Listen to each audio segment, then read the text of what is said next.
সম্মানিত দর্শক, আসসালামু আলাইকুম। দেখেন আমার এই যে ছোট্ট বাগানটা, যেটা 6টা ক্যারেট নিয়ে, যারা আমার ভিডিও কন্টিনিউ দেখেন আপনারা বলতে পারবেন আমি এই যে 6টা ক্যারেট দিয়ে এই যে ছোট্ট একটা মিনি বাগান করছিলাম। এখানে আমি করলার বীজ রোপণ করছি। দেখেন মাশাআল্লাহ কি পরিমাণ করলা ধরছে। এবং এই যে দেখেন তার আগে আবার আমরা দুই একটা ছিঁড়া খাইছি, সেটা ভিডিও দেনে এখন নতুন করে আবার এই যে গুটি বের হওয়াতে আমরা এই ভিডিওটা নিয়ে আসছি। এখন বিষয়টা হলো যে ভিডিওটা আপনাদেরকে কি বুঝাইতে চাইছি, আমরা কি বুঝাইতে চাইছি। এই যে দেখেন এখানে আপনার এই যে একটাই গাছ, কিন্তু গাছ ওইটে এটা একটা নতুন একটা ডাল বা তার অংশ।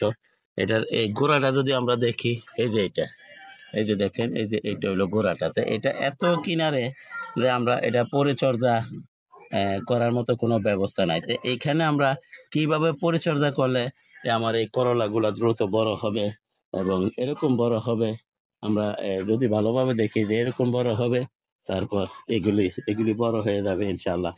আর যে ফুলগুলা ঝরে যাচ্ছে সেই ফুলগুলা ঝরবে না। এবং করলা গাছের যে যে পরিচর্যা করলে করলা দ্রুত বড় হয়, ফুল ধরা রোদ হয়, কি সার দিলে কি হবে, সেই ভিডিওটা আজকে আমি নিয়ে আসছি। তো আসুন এখানে আমরা কিভাবে পরিচর্যা করব। এখানে কোশ্চেনটা হলো যে একেবারে কিনারে আমরা যদি দেখি, এই যে 2 আঙ্গুল ফাঁকা, এই যে, তাহলে আমরা এইখানে কি পরিচর্যা করব। আসুন আমরা একটু দেখি কিভাবে মাটি প্রস্তুত করতেছি। আপনারা একটু দেখেন, একটু অপেক্ষা করুন।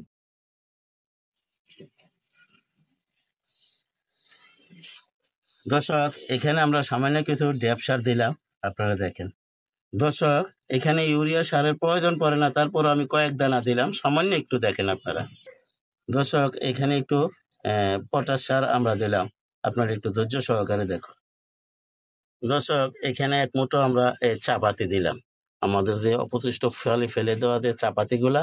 আহ, আমরা এত কিনারে করলা গাছ উঠছে, তার পরিচর্যা কিভাবে করব, আশা করি আমার ভিডিওটা দেখলে আপনারা ঠিক এভাবে করতে পারবেন। আর এই পরিমাণ করলা পেতে হলে আমরা ঠিক এইভাবে পরিচর্যা করতে হবে। তো এখন আমরা এই যে মাটিগুলা ভালোভাবে মিক্স করলাম, আসুন আমরা একটু এটা কোথাও ঘরে নিয়ে আমরা একটু গাছে পরিচর্যা করি। দর্শক, এই যে দেখেন এই যে গোড়াটা আমি এই যে মাটিগুলা এখানে দিয়া এই যে চারদিকে দিলাম, আশা করি এখন আমার এই যে করলার গুটি আর ধরবে না, ফুল ধরবে না, এবং করলা দ্রুত বড় হবে। এবং যে যে গুটিগুলো আছে সেগুলো ইনশাল্লাহ আপনারা দেখেন, এই যে গুটিগুলো আছে, এই যে আছে, এরকম পুরা গাছে আপনার অনেক আছে। তো এগুলি আর ধরবে না ইনশাল্লাহ, এই যে ফুলগুলা ইনশাল্লাহ আর ধরবে না। তো দয়া করে আমার চ্যানেলটা সাবস্ক্রাইব করেন এবং বেল আইকনটা বাজাই দেন, আমি যাতে এই ধরনের ভিডিওগুলো ছাড়ার সাথে সাথে আপনাদের হাতে পৌঁছে যায়, আপনারাও দেখতে পারেন, শিখতে পারেন, জানতে পারেন।